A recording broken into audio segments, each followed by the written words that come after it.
My name is Christopher Saunders, and this is the Connecticut Sports Talent Show, where we talk all things talents in Connecticut. And on today's show, I'm pleased to have the Assistant Athletic Director to Rhode Island College, not related to URI. I made that mistake before, and I'm sure many other people have. His name, Curt Field. Curt, it's great to have you on. I know I really kind of had to, reel you in. I really had to pull your arm and be like, hey, come on. Oh, yeah. Yeah, had to pull real hard. But no, thank you.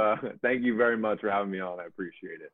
And before we start talking about yourself and kind of your journey as far as being with Granby, which I think is fantastic, I've interviewed the football coach, Eric Shortell, who's a great guy. I just want to say your dad, Brad Field, I really did look up to him and the late Dr. Mel, because when I was a young boy, before I wanted to get into the sports business, I wanted to be a meteorologist. I know people may not want to, can believe that, but I did. And your dad, I used to wake up in the morning right before I go to school and be like, hey, what's the weather? But then I really wanted to see Brad. And you know what? I think that's pretty cool. Yeah, no, that's awesome. It was a cool scenario to have a dad that you could flip on the TV after school and be like, oh, there's the old man. So that's funny. I'll make sure he hears that. So. He's probably going to think I'm weird, though. He's going to be like, that Chris guy? No way. He's weird. No, he's not. I promise he won't. He won't think that at all. I promise. Let me know what he says. You got to tell me. Fine. He'll probably tweet back at you. He's pretty big on Twitter. He'll probably tweet back at you. Oh, yeah, I'm telling somebody you. Somebody who tweets, somebody who's in the older generation but knows how to tweet. That's impressive. I like that. Yeah, see, it's funny because I used to roast him all the time. For a good while there, he was one of these older generation guys that was talking like he would call texting emailing. Like it was like that for a while. But he started to get it. He caught on a little bit. He caught on. He had to get the Instagram and Twitter. He's on there. So hey, he followed me on Instagram, and I was like, wait, hold on, because when I saw the name, I was like, wait, no way. And then I told my girlfriend. She was like, okay. I'm like, you have no idea. She looked at me like I had three heads, which she does every day. Yeah, no, I hear you on that one. But yeah, no, he's pretty active with it. He gets around on social media, so it's cool. It's cool. I love it. But hey, I'm glad he's doing well. I'm glad your family's doing well. Let's get down to business. Yep. Kind of just tell me a little bit about yourself, man, because I know you've had an interesting journey as far as kind of what led you to Granby. We'll get to Rhode Island College in a minute, but kind of just the amount of positions that you had with Granby kind of reminds me a little bit of what you did at UConn, working in so many sports. Am I wrong? No, you're absolutely correct. So it's kind of a cool story that I played my high school days at Granby Memorial. So I was a freshman in 2010. I graduated in 2014. Three-sport athlete: football, basketball, baseball. I had an awesome high school experience. I know not everyone can say that. Some people don't, but high school for me was great, especially from an athletic standpoint. So my freshman year actually was the first ever season of varsity football for Granby. So it was a brand new program, a baby program. And for me and a lot of my good buddies, it was we feel a lot of pride for the program because we were kind of the ones who started to build it. And it was rocky at the beginning. We're talking my freshman year, I took over as starting quarterback halfway through the year. We went 0-10 and then 2-8 and then 4-6 and 6-5. It was just like this slow, gradual buildup of a football program. But I had a lot of love for it. I won a state championship with Coach Wally Hansen and the basketball team, and I played on the baseball team too. So high school was great. And then ultimately, I made the decision that I had a bunch of injuries, all that stuff, and I'm not saying I lost the fire to compete, but I decided that playing in college wasn't going to be the route I was going to take. So instead of talking with the coaches and deciding on a school where I was going to play, I was like, okay, let's change it up. Let's call an audible. I'm going to go to UConn. It's in state.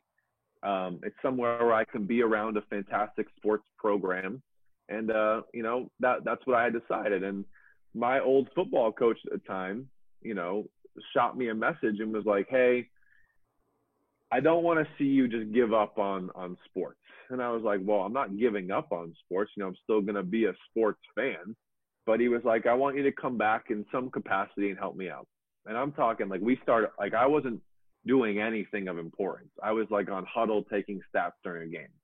But it got my foot into the door a little bit about the whole coaching aspect of things. And things snowballed, and I helped the football team all through college, gradually increasing my role as a part of the staff. And then, once it kind of word got around that I was interested in the coaching thing, I ended up coaching with the baseball coach who I played for and the basketball coach who I played for. So it was all 3 seasons that I was back in Granby coaching throughout college. And it was amazing. It was a really, really kind of eye-opening experience for me to kind of see the flip side of things, from how being a player and then kind of transitioning into this coaching role.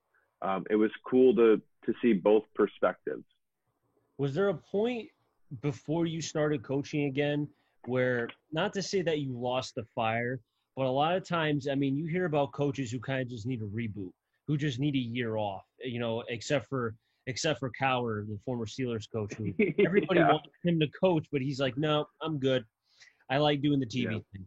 But my question for you is, did you ever kind of lose that fire a little bit? Because you mentioned the injuries and just playing sports for so long, eventually it wears down on you, and it does that for all athletes, not just one in particular. Yeah, a totally fair question. I wouldn't say the fire burned out necessarily. I feel as if that when I made the decision not to play in college, I feel like I closed the chapter, and I was interested in kind of opening a new one. And I didn't know necessarily what it was going to be, right? I remember the initial shock of being a college freshman, and for the first time in 4 years, not having a practice to go to or a film session to go to or a lift to go to was like really, really weird. And I think that, transitioning to this coaching, I'm not going to call it a career, but this coaching path, it was not a career, a coaching path, was a really, in hindsight, an awesome move for me. And I feel very, very, very fortunate to have done that. So yeah, the fire never burned out. I would just say I was looking at sports and athletics in particular in a different kind of perspective. I think it's pretty mature of you. And I've heard a lot of, especially being able to do this podcast, how athletes, I think now are starting to realize and kind of look at themselves like, okay, am I a collegiate player? Am I going to do something at the next level? Or do I need to kind of, like you said, close this chapter and try to start another chapter? And I think for you, so young to realize that, I think, and not trying to just, because I mean, we know, the leagues on Sundays for baseball and all the other stuff, I mean, guys like at 35, 40, hey, I'm still trying to keep it going. It's like, I know. You stopped like 10 years ago. Yeah, absolutely. You're right. You're 100% correct. I think for you to be able to realize that, at a young age is very mature of you, but also too, it gives you something that you didn't even realize by being able to coach baseball and basketball and football and be a part of that with the players and kind of give them another, another outlook beyond playing college sports. Yeah, and agree 100%. And what I kind of enjoyed so much about, I enjoyed a lot of things about coaching, but in particular, right? And I think it took me a couple of years. To really kind of grasp this, but I was coaching, I started at 18, 19 years old. And again, it was very minuscule stuff. It was statistics. It was helping guys like stretch and doing some stuff with quarterbacks. And it wasn't anything super, super intense. And I feel like initially maybe I was too buddy with some of the guys. And, I'm not going to blame myself. They were my teammates. They were my teammates just a year before. So it was, I think once it kind of clicked for me that, okay, you can still be this person to the players that, I'm young. And I think that's something that I kind of not missed out on during high school, but if if there was a coach who had like a little bit of a different perspective, who had just kind of been through what I had been through in high school, to ask a question, whether it's high school related or on the field or on the court, just to kind of have somebody like that to, reach out to, would have been incredibly beneficial for a lot of high school kids. So for me, that's what I tried to be for them. And I feel as if, I ended up coaching for like 6 years. I feel like I was able to kind of be that outlet for a lot of them. And that's what was most important to me.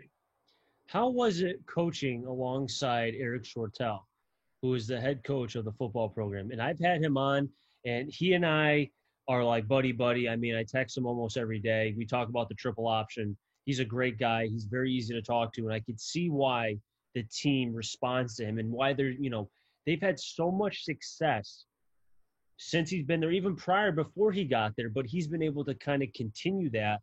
Kind of take me into what's the secret sauce for him in the program?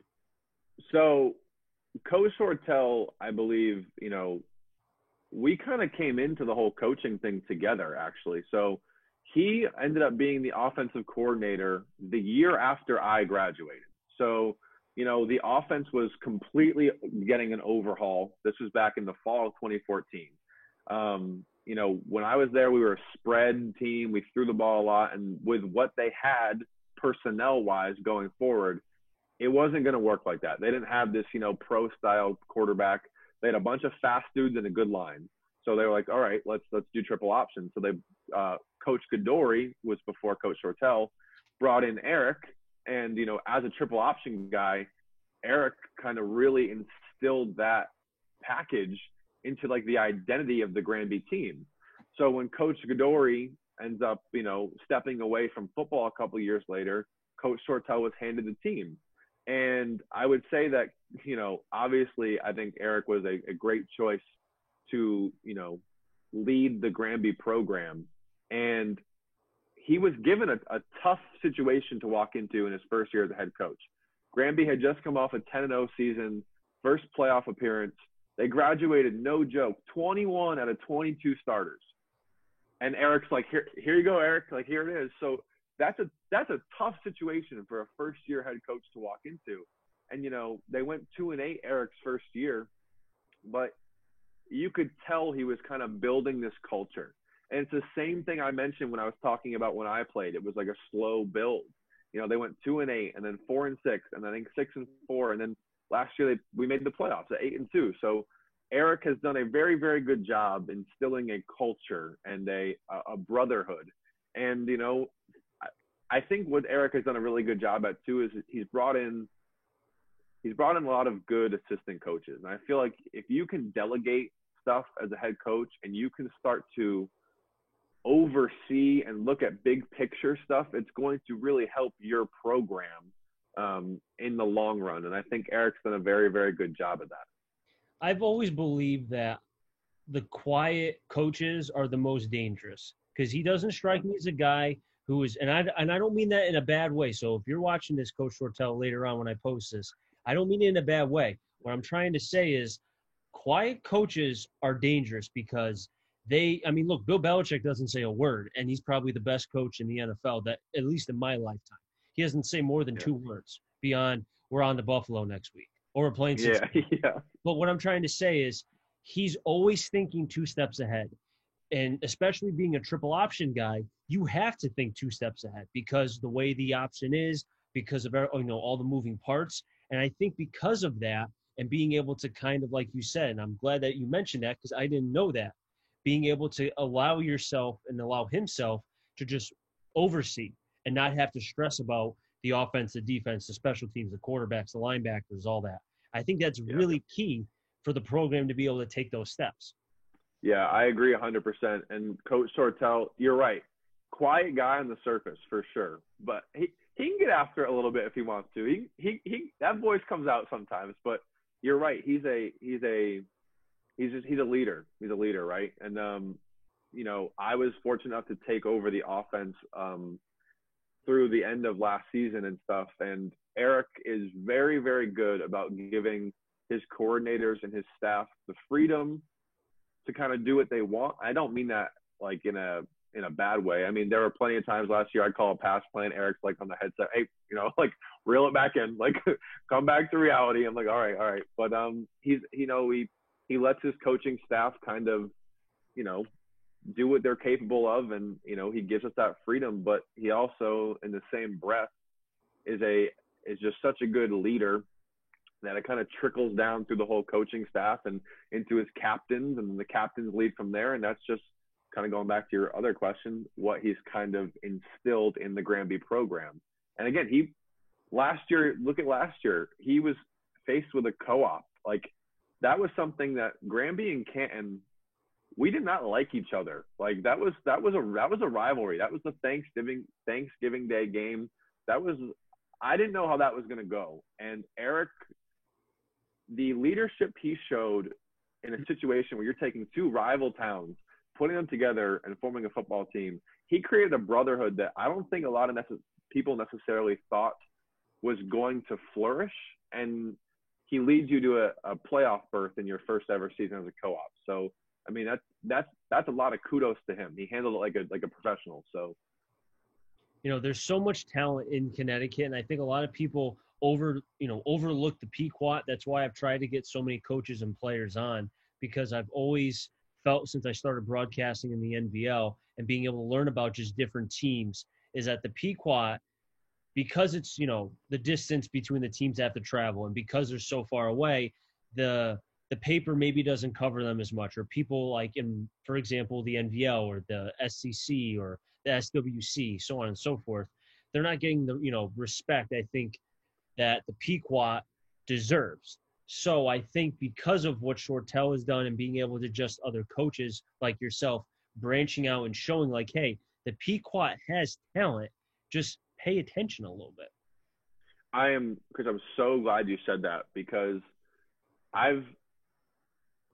it's a shame that I feel like the Pequot doesn't get covered like schools down by the shoreline, or like some of the bigger schools, because like you said, there's an abundance of talent in the Pequot, in football, in basketball, and in baseball, that really does kind of go unnoticed. And I remember when I was on staff at Granby, I wouldn't say it bothered me, but I created social media accounts for the teams that I was coaching on, just to try to get it out into like the sports world. And so put it on Twitter, put it on Instagram, so on and so forth. And, there are so many talented players. I tweet about Granby kids and stuff, but it was just trying to promote the league in general, because there is this talent. And, some people might brush it off like, oh, it's small schools in Northern Connecticut, like who cares? But like, man, I'm telling you, there's some talent up there. And it's just, if they're afforded the opportunity to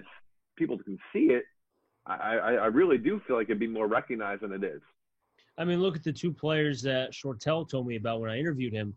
The quarterback, Jackson Rome, Sam Antonisi, if I said his name right, probably didn't say it right.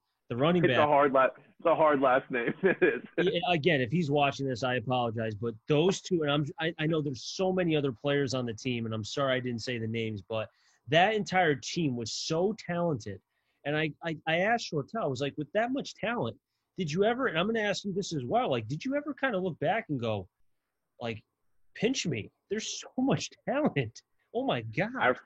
I remember we were in like our first coaches meeting last summer, and we all just kind of looked at each other and we're like, guys, we can't mess this up. Like, if we mess this up, like, fire all of us, because there really is, there was a lot of talent on that roster from both Granby and from Canton. And we, I would say it took us a little bit to kind of find a groove. But we did find it, and that Waterford game in the playoffs keeps me up at night to this day. I feel like we were there. We were there, but it was. I feel like you did need to pinch yourself, because you had Jackson Rome, a 4-year starter who was, he was a stud. Sam Atney, you were close. You were really close. You were close. Close enough. He was just. When I talk about like seeing growth in players, if you take a picture of Sam Atney from his freshman year and his senior year, it's like a boy and like a grown man. And that's a testament to his work ethic. And again, talk about it with Eric about the trickle down effect.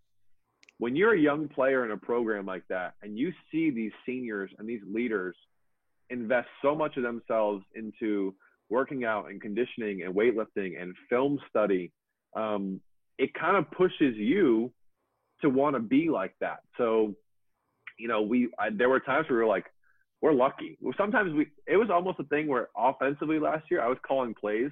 I was like, we have so many dudes to try to get the ball. I'm like, I don't know what to call, because I feel like we had like 6 or 7 guys that, could do serious damage with the ball in their hands. So made my life easy, made my life great, but it was a crazy amount of talent.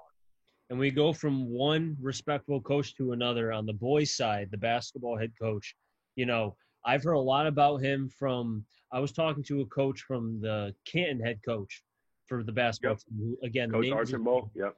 Archambault. Thank you. Craig Archambault. I talked to him when I first started doing this podcast, and he said, hey, if you have an opportunity, you got to get the head coach for the Granby, boys basketball program. Mm-hmm. And I haven't been able to get him yet. I don't know if I've really kind of put in the effort to get him, but hey, if there's any way that if he watches this, I'd love to have you on, because I've heard nothing but good things about you.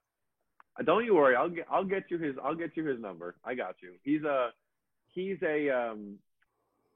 someone who's been incredibly influential to me, not just in sports, but just kind of like in my life. When you talk about leadership, Wally Hansen is somebody that, is like the definition is maybe a picture of him. He's like a master motivator that, when I played for him, he made you want to compete at 100% all the time. And he's taught me so much about coaching as a whole. Like football, we were talking about this earlier, like I kind of geek out on like the X's and O's of football. But from learning to become a coach, Wally has been so influential to me, and has, I feel like if all the success that I've had and hopefully continue to have, a lot of that is credit to guys like Wally, because the program he's built in Granby is ridiculous. We always kind of talk about in Granby, the boys basketball team is like, you're on a pedestal. That's just kind of how it's been in the winter season. Like, the games are crazy. Fans are always there. And typically the Granby teams are very, very good. And Wally won a state championship in 2013, the first ever in school history. He got them back to a state championship game 2 years ago. Ultimately, we lost to New Canaan, but Wally, he's able to, this is not a slight at the players at all, because they're good players, but I feel like, Wally, with the help of his assistant, Mike Dombrowski, and myself a little bit, not overachieve, but put players in a position where they would succeed. And I feel like something we talk about as a coaching staff on the basketball team when I was there is, when you have players with specific skill sets, let's look at what they can do rather than what they can't do. So if we have this system in place, let's not put someone in a spot where they might not be able to handle those responsibilities. They might not be able to do, A and B great, but they can do C, D, E, and F fantastically. So let's put them in those situations to see them succeed. So those are just some of the little nuances that with Wally and Mike Dombrowski and the Granby coaching staff that, it's a fantastic family atmosphere that, that program is going to do really, really special things. I promise you that. I truly believe that Granby, and there's a lot of other programs too that I think that deserve a lot more publicity than they're getting. But I almost feel like Granby maybe it deserves a little bit more because they've had success. Even the championships may have not been there. Just the winning culture, what they have built as far as the coaches and the players, and what they have done away from Granby, kind of going off like yourself, which we'll talk about in a minute, for you going to, Rhode Island College to be the assistant AD and such, even though you were only there for 2 weeks. But, I just believe that, like, Granby deserves more publicity than they're getting, and it's a shame that, and I understand what's going on with COVID, but I don't want to hear that excuse, because even before then, I wasn't seeing a lot about Granby. I felt like last year, before, again, all this COVID stuff happened, I don't remember it happening in the fall. I was tweeting out, to Coach Shortell, to, the Granby football Twitter handle, like, hey, I see you guys, I broadcast in the MVL, but I see the work you guys are putting in.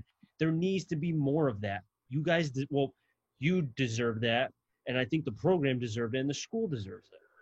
Yeah. I don't know if you've ever gotten the chance to step into Granby's gym, Chris, but Haven't been able.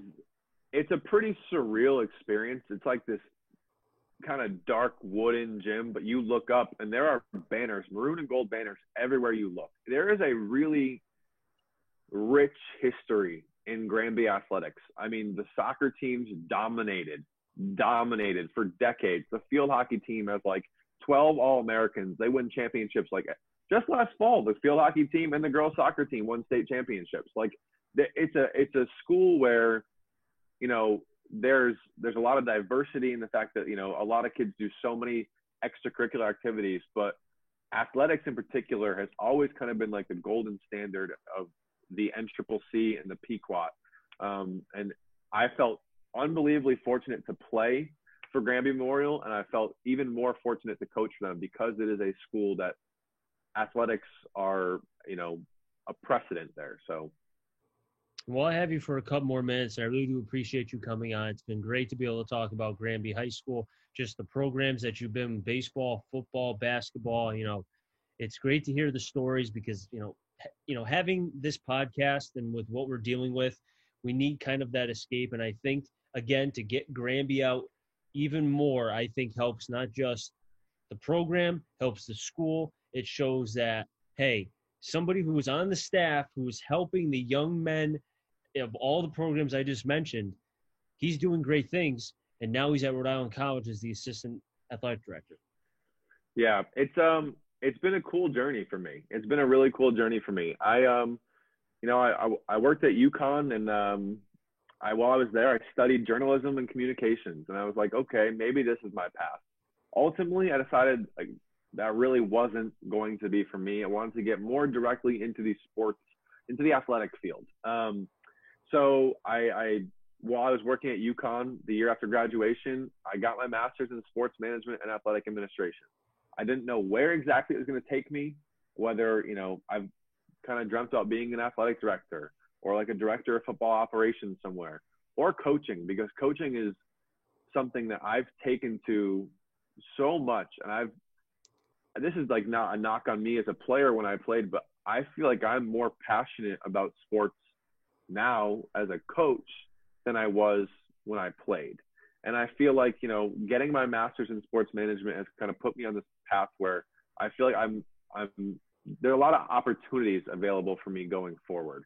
And it was kind of a shot in the dark in January of this last year, January 2020. I was working at Granby High School, and I was surfing like LinkedIn or something, and I saw an athletic position open at Rhode Island College, and I was like, you know what? Throw your name in the ring, see what happens. Like, it can't hurt, right?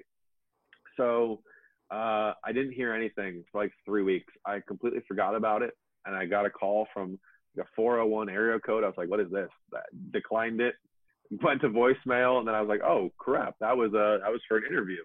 So, one thing leads to another. It happened very, very, very quickly.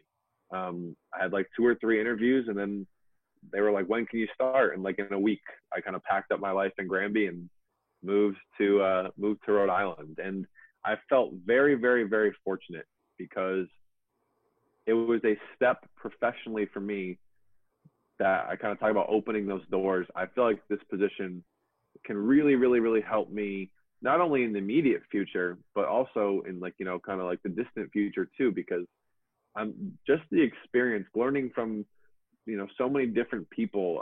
I've had I'm 24 years old, and I've had so many different experiences and so many different interactions with a lot of incredible people, both coaches and like, administrators in the athletic field, that I feel like I can kind of almost, pick different things from these people and kind of take those with me as I continue forward.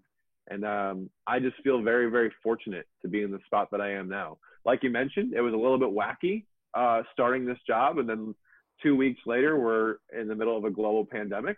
But But we've been back now for like 5 weeks or so, like a month and a half, and I'm kind of really getting into it. Obviously, you don't know, I don't know, nobody knows what's going to happen in the future with athletics, and we're just gonna.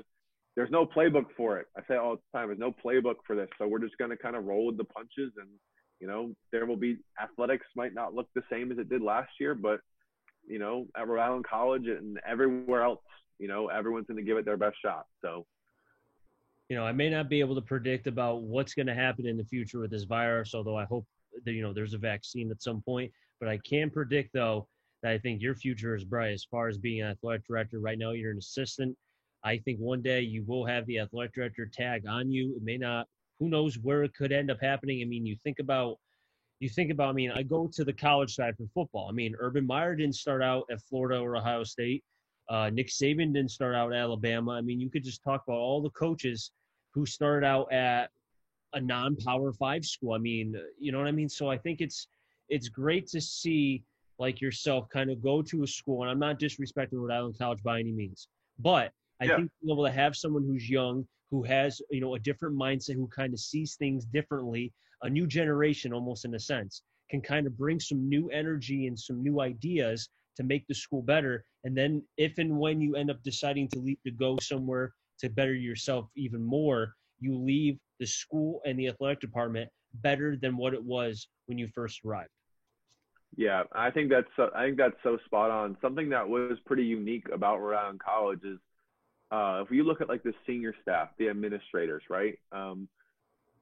A lot of them have been there for a very, very, very long time. Like I'm like 20, 30 years. So it's a staff that's, they've been together a long time, but I feel like I'm able to infuse that younger energy. Like, hey, I'm 24, I'm hungry, and I'm willing to help do whatever I can to help bring championships back to Rhode Island College. So if you need me to go pull a tarp one day, I'll pull a tarp. If you need me to go to the equipment room one day, I'll do that. It's just kind of being able to be, diverse and dabble with all of it is something that, I kind of pride myself on, and I feel like it's gotten me to a good spot so far. And, I hope that continues. Kurt, we've just about run out of time. I can't believe where the time has been, but hey, it's great to be able to have you on, and hopefully you'll come back on in the near future and be able to continue sharing the stories, even more about Granby, or even the stories that you'll have, which I know you will, at Rhode Island College. Yeah, I appreciate it so much, Chris. This was a blast, and what you're doing has been so cool. Like during quarantine, I feel like we've all kind of been a little restless, and for you to take the time and kind of build this up has been phenomenal. It's been great to watch, and I feel very, very fortunate to be on it. So thank you very much. I appreciate it. Hey, don't be a stranger. Better come back next time. I will. I promise. Hey, that'll wrap things up here in the Connecticut Sports Talent Show. So until next time, everybody stay safe. Remember, CT stands for Connecticut Talent, and I'm on a journey to find them all. Have a good one, everybody, and be safe.